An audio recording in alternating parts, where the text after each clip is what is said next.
troisième séquence de la leçon sur la vérité, alors là on entre dans le vif du sujet, des auteurs réputés parfois difficiles, sinon abscons. On peut citer évidemment Platon, la réminiscence, les idées claires et distinctes chez Descartes, le statut du Dasein chez Heidegger, vous en voulez encore, le devenir sujet chez Kierkegaard, mais croyez-moi, une fois que vous aurez pu prendre connaissance de ces positions des auteurs, cela vous paraîtra beaucoup plus clair.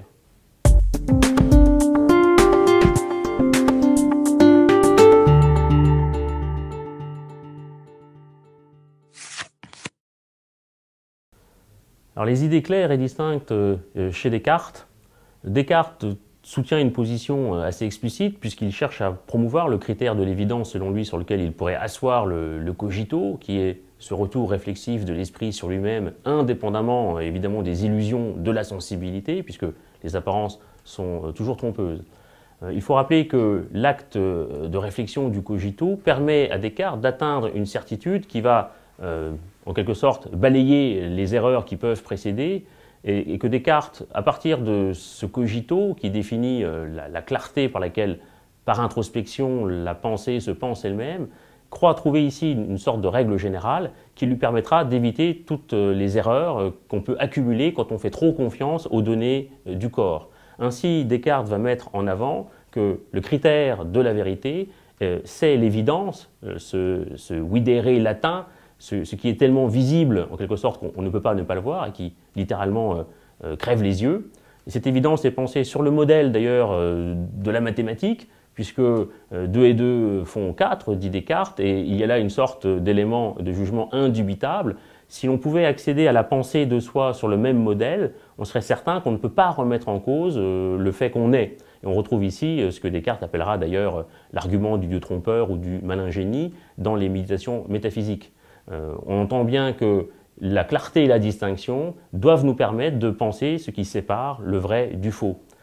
Encore faut-il évidemment s'entendre sur la définition de la clarté et de la distinction qui servent elles-mêmes à définir l'évidence, et c'est le reproche qui sera fait à Descartes sous cet angle, c'est qu'il déplace une définition pour la remplacer par une autre, mais en définitive, on ne sait pas toujours au juste ce qui définit cette clarté, cette évidence, si on enlève la garantie divine et évidemment la rigueur des mathématiques. On peut penser au reproche que lui fera Leibniz notamment dans une formule célèbre. Descartes, dit-il, a logé la vérité à l'hostellerie de l'évidence, mais il a omis de nous en donner l'adresse. Kierkegaard pense dans le post-scriptum au Miette philosophique que la reconnaissance de la vérité ne peut pas être le seul redoublement de la pensée par l'être. Elle consiste bien plutôt, dit-il, dans le comment le sujet se rapporte à la vérité. Ainsi, avant le « ce que le langage objectif peut tenir pour exprimer la vérité, ou le « quoi », prime donc le comment, la manière dont je me situe par rapport à cette vérité, et qui suppose dans la philosophie de Kierkegaard un saut à la jonction de l'être et du temps, un saut dans l'instant. La vérité prend ici un sens beaucoup plus subjectif.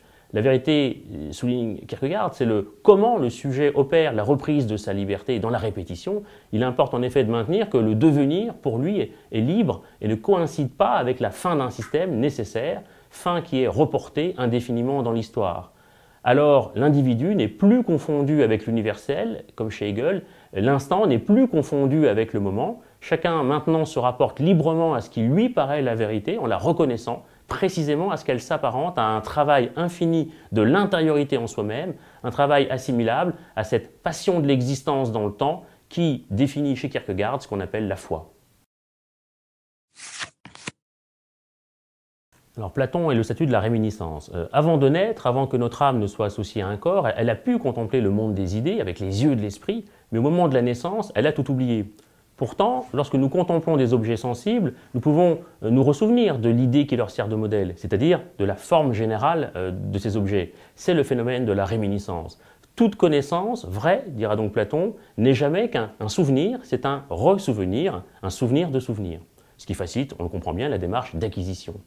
La connaissance prend ainsi chez Platon la forme d'une sorte de pyramide, avec à sa base un nombre infini d'objets particuliers, puis des idées proches des objets sensibles, telle chaise ou telle table, puis à un autre niveau, des idées de plus en plus abstraites, l'idée de meuble par exemple, jusqu'à arriver au sommet de la pyramide, c'est-à-dire à l'idée qui, elle, ne participe d'aucune autre idée, mais dont toutes les autres participent. Par exemple, l'idée du bien avec un B majuscule ou l'idée de l'un avec un U majuscule.